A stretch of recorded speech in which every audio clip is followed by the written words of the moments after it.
Hello everyone, CC academy में आपका स्वागत है। तो आज हम डिस्कस करेंगे तुगलक वंश के बारे में। अगर तुगलक वंश की बात करें तो इसका कार्यकाल रहता है हमारे पास 320 में शुरू होता है और 1414 तक चलता है। अगर पूछा जाए कि दिल्ली सल्तनत में सबसे अधिक समय तक जो कार्यकाल रहा था किस वंश का रहा था, तो हमारे पास आंसर आता है तुगलक वंश। देखेंगे इसके संस्थापक कौन थे। तुगलक वंश के संस्थापक थे गयासुद्दीन तुगलक, जिनका वास्तविक नाम था गाजी मलिक। इनके प्रसिद्ध जो नाम था, वास्तविक नाम था, वो था गाजी मलिक। अब बात आती है कि इन्होंने तुगलक वंश की स्थापना की कब थी, तो 1320 ईस्वी में इन्होंने तुगलक वंश की स्थापना की थी। अब देखेंगे कि इनके कार्य इन्होंने क्या क्या करवाया था। तो कृषि उत्थान की ओर ध्यान दिया, कृषि उत्थान की ओर ध्यान दिया। और कृषि उत्थान के लिए सबसे पहले इन्होंने क्या किया, तो दिल्ली का फर्स्ट सुल्तान जिसने नहरों का निर्माण करवाया, नहरों का निर्माण करवाया था, इसके द्वारा नहरों का निर्माण करवाया गया था। नेक्स्ट है डाक व्यवस्था को तीव्रगामी बनवाया। डाक व्यवस्था जो थी उसको,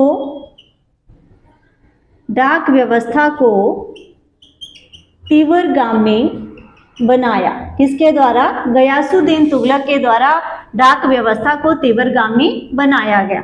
नेक्स्ट इसने क्या किया कि तुगलकाबाद नगर की स्थापना, तुगलकाबाद नगर की स्थापना की। अब ये जो नगर बनाया था ये किस शैली पर आधारित था, तो ये था रोमन शैली के ऊपर आधारित। रोमन शैली के ऊपर ये जो नगर था, तुगलकाबाद नगर था, ये रोमन शैली के ऊपर टोटली बनाया गया था। अब इस शैली के ऊपर बनने के कारण गयासुद्दीन की इस नीति को उसके प्रसिद्ध इतिहासकार जिसका नाम था बर्नी ने कहा है रसमेनिया की नीति। तो बर्नी ने क्या कहा? रसमेनिया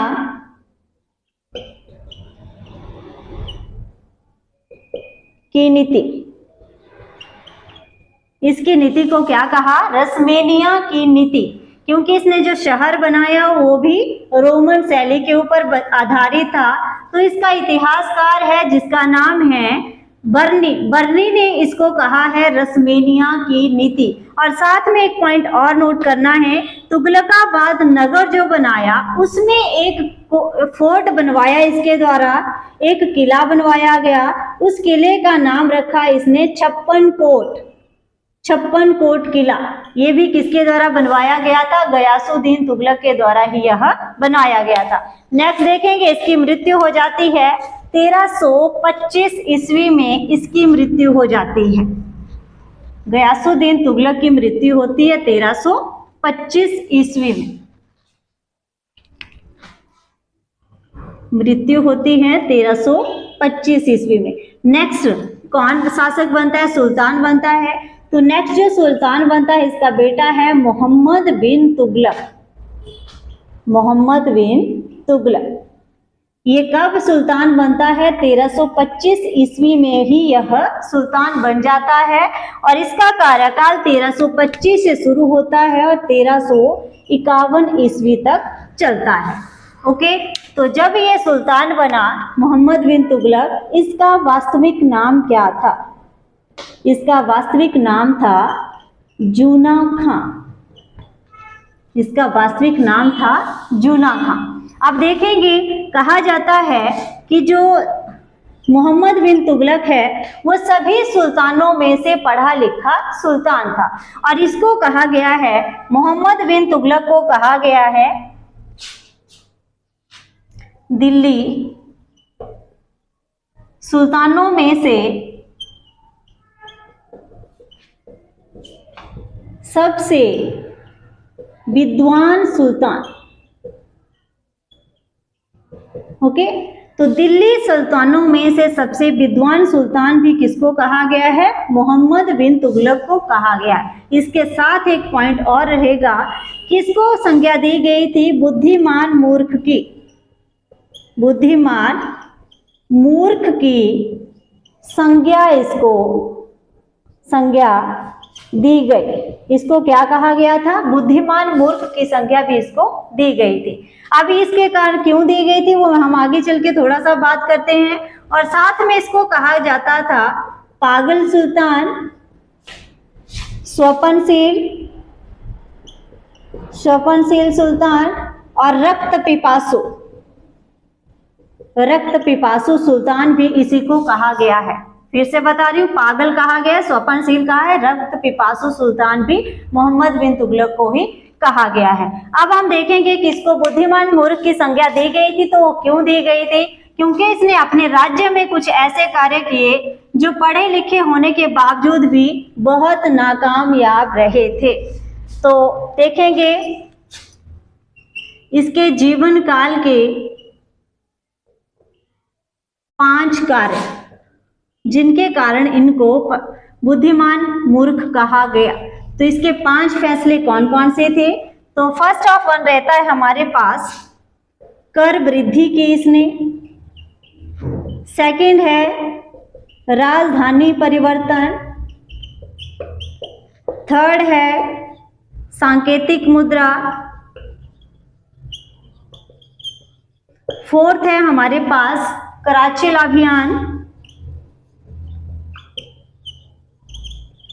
और फिफ्थ है हमारे पास खुरासान अभियान। ये था हमारे पास मोहम्मद बिन तुगलक के बारे में। अब इसने कर वृद्धि उस टाइम की थी अपने कार्यकाल में जब पूरे राज्य में अकाल पड़ा हुआ था, तब इसने क्या किया?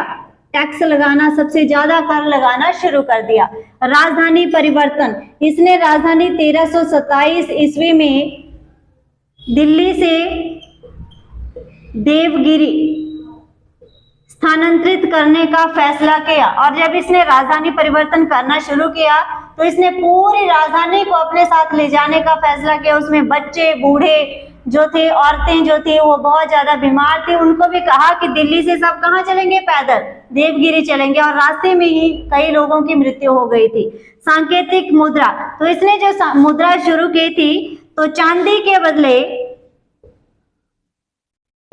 के बदले तांबे की मुद्रा उसने शुरू कर दी थी। नेक्स्ट कराची अभियान और खुरासान अभियान। इन अभियानों में उसने क्या किया कि उसके अभियान, अभी तो युद्ध शुरू भी नहीं हुआ है और उसने क्या किया? सैनिक पहले ही इकट्ठे कर लिए और बाद में जिस क्षेत्र के लिए युद्ध करना था वहां पर उसने संधि कर ली थी। ठीक है, तो उनको वो एडवांस में वेतन भी दे चुका था। तो इसीलिए इसके कार्यकाल को कहा जाता है बुद्धिमान मूर्ख, या फिर बुद्धिमान मूर्ख की संज्ञा इसको दी गई थी। नेक्स्ट है हमारे पास इसकी मृत्यु हो जाती है।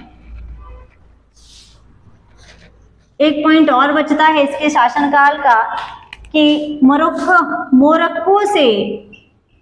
मोरक्को का यात्री मोहम्मद बिन तुगलक के समय में दिल्ली आया था। और ये आया कब था? 1334 ईस्वी में। 1334 ईस्वी में मोरक्को से एक यात्री आया जिसका नाम था इब्न बतूता भारत आया था। ओके, ये भारत आया था और दिल्ली में इसने क्या किया था? दिल्ली में काजी के पद पर रहा था। कितने वर्ष तक? 8 वर्ष तक। 8 वर्ष तक इसने काजी का पद संभाला था। तो ये था हमारे पास मोहम्मद बिन तुगलक के बारे में। नेक्स्ट हम बात करेंगे फिरोज शाह तुगलक के बारे में। तो आज के लिए हम सिर्फ इतना ही डिस्कस करेंगे। वीडियो देखने के लिए धन्यवाद।